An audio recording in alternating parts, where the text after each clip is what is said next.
Ini adalah kisah anak Nabi Adam alaihissalam, Qabil dan Habil saat menghilangkan nyawa. Qabil semakin benci terhadap Habil. Dia iri kepada Habil. Dia juga marah kepada Nabi Adam alaihissalam. Kesempatan seperti ini tidak disia-siakan oleh iblis. Makhluk laknatullah itu menghasut Qabil sehingga sering berprasangka buruk. Kurban Habil diterima Allah karena ayah mendoakannya. Ayah tidak adil, protes Qabil. Itu semua kehendak Allah. Ayah tidak pilih kasih kepada kalian berdua. Tentulah Allah memilih kurban yang baik dan dipersembahkan dengan hati yang ikhlas. Kurban Habil diterima karena dia memberikan kambing terbaik yang dimilikinya, sementara kamu memberikan gandum yang tidak berisi. Allah itu maha baik. Allah hanya menerima yang baik, kata Nabi Adam alaihissalam. Qabil tidak mau mendengarkan nasihat Nabi Adam alaihissalam. Hati Qabil sudah tertutup. Dendamnya kepada Habil semakin memparah. Lihatlah, suatu saat aku akan membunuhmu, Qabil mengancam Habil. Sesungguhnya Allah hanya menerima kurban dari orang-orang yang bertakwa, kata Habil.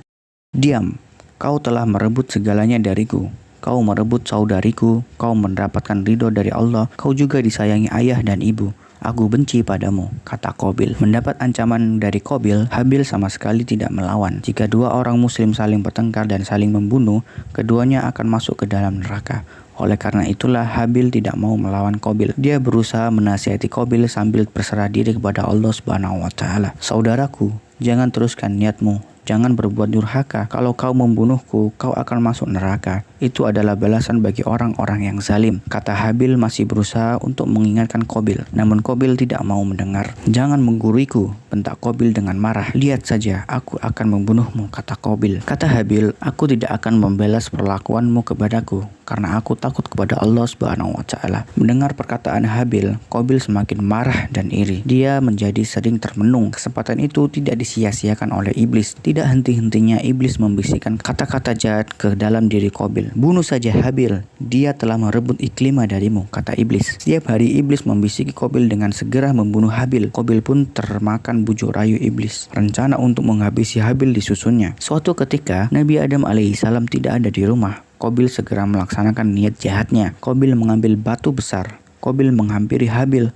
Saat itu Habil tengah mengembala kambing. Ketika Habil lengah, Qabil segera menghantamkan batu itu ke kepala Habil. Habil jatuh tersungkur, darah mengucur deras dari lukanya. Habil mengerang kesakitan. Semakin lama, erangnya semakin lemah. Tidak lama kemudian Habil pun meninggal dunia. Peristiwa ini adalah peristiwa menghilangkan nyawa pertama kali dalam sejarah. Qabil menggigil ketakutan.